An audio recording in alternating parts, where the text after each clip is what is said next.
ہو جاتا ہے۔ شیخ طنطاوی نے اپنی ڈائری میں دمشق کا ایک سچا واقعہ لکھا، بولے مجھے خود معلوم ہے اس پورے واقعے کے بارے میں۔ وہ لکھتے دمشق کے اندر ایک بچہ پڑھتا تھا، ایک بچہ علم دین حاصل کر رہا تھا، 2 دن ہو گئے کھانے کے لیے کچھ نہیں ملا، لیکن بچے نے کہا میں ہاتھ نہیں پھیلاؤں گا۔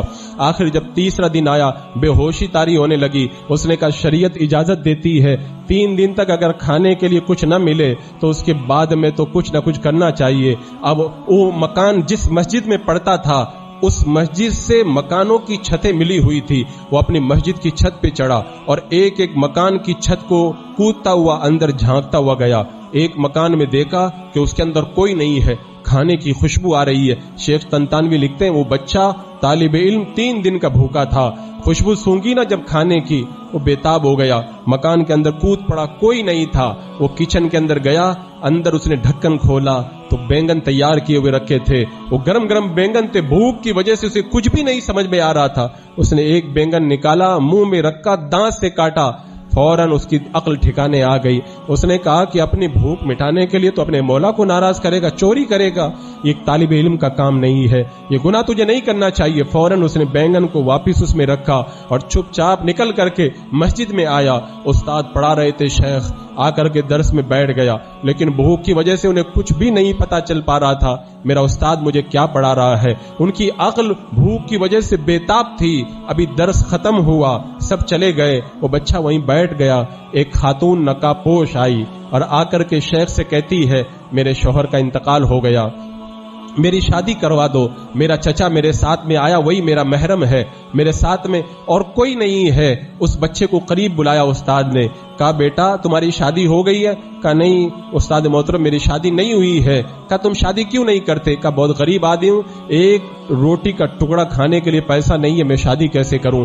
کہا کہ یہ عورت اس کا کوئی محرم نہیں ہے، ایک چچا ہے وہ ساتھ میں آیا ہے، اگر تمہاری اس کے ساتھ شادی کر دوں تو پھر تم راضی ہو؟ کہا اگر یہ راضی ہے تو میں بھی راضی ہوں۔ استاد نے فوراً نکاح پڑھایا، چچا اور اپنی بیوی کے ساتھ میں وہ بچہ جب نکلا، وہ عورت آگے آگے راستہ دکھاتے ہوئے اپنے مکان میں لے گئی۔ جب بچہ مکان کے اندر داخل ہوا نا، اس نے دیکھا یہ تو وہی مکان ہے جہاں پہ بینگن کھانے کے لیے میں کودا تھا۔ اب اندر گیا، عورت نے کہا بیٹھو میں کھانا لگاتی ہوں، بڑی نیک خاتون تھی، اندر گئی، ڈھکن کھولا، بینگن پہ دانت کے نشان بنے ہوئے ہیں۔ اس نے کہا بڑے عجیب لوگ ہیں، بینگن کو کاٹ کے چلا گیا کوئی۔ وہ بچہ رو پڑا، طالب علم رو پڑا، اور رونے کی جب وجہ پوچھی تو اس نے بتایا میرا معاملہ یہ ہے، میں بھوک سے بےتاب تھا، میں نے ایسا ایسا کیا، میں ایسے تمہارے مکان میں آیا، لیکن خدا کے خوف سے میں نے دانت لگا کر کے بینگن کو واپس چھوڑ دیا تھا۔ اس عورت نے کہا تم نے اپنے مولا کے خوف سے اتنا اپنے دل میں احساس پیدا کیا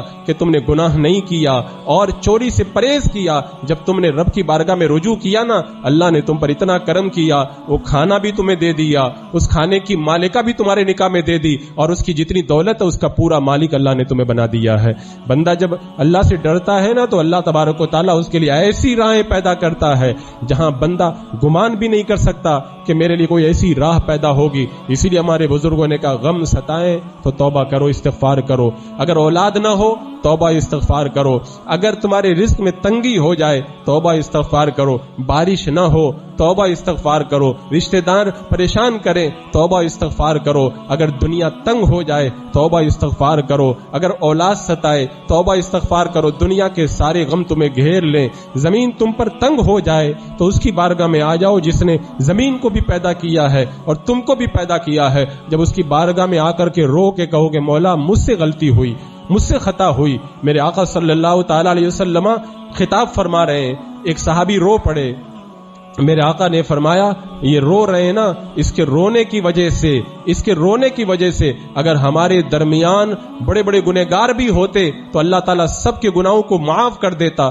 اس لیے کہ اللہ کے خوف سے یہ بندہ رو رہا ہے نا، رو رہا ہے تو اس کے ساتھ فرشتے بھی رو رہے ہیں، اور فرشتے یہ دعا کر رہے ہیں اللہ رونے والوں کی شفاعت نہ رونے والوں کے حق میں قبول فرما لے۔ اور یہ بات یاد رکھیں، جو لوگ گناہوں کا بازار گرم کر کے رکھے ہیں، زمانے گزر گئے، نمازی نہیں بنے، چہرے پہ داڑھی نہیں سجائی، سود شراب اور جوا کو ترک نہیں کیا، گانا بجانا ویڈیوگرافی اور حرام کاریوں سے نہ نکلے، وہ یہ نہ سمجھیں کہ اللہ تبارک و تعالی ہم سے راضی ہے۔ نہیں، آج بھی ہمارے معاشرے میں کچھ نیک لوگ موجود ہیں کچھ اللہ سے ڈرنے والے موجود ہیں، راتوں کو اٹھ کر کے عبادت کرنے والے موجود ہیں. ان عابدوں، ان رونے والوں، ان عبادت کرنے والوں کے صدقے میں اللہ نے بستیوں کو بچا کر کے رکھا ہے. اگر وہ بچے ہمارے درمیان نہ ہوتے، اگر وہ پریشان حال ہمارے درمیان نہ ہوتے، اگر رب کی عبادت کرنے والے ہمارے درمیان نہ ہوتے تو آج ہمیں پیس دیا جاتا، عذاب کا کوڑا ہمارے اوپر برسا دیا جاتا اور رب کا عذاب ہمارے اوپر مسلط کر دیا جاتا. لیکن یہ کرم ہے رب کا، اپنے نیک بندوں کے صدقے میں اللہ تبارک و تعالی ہم سے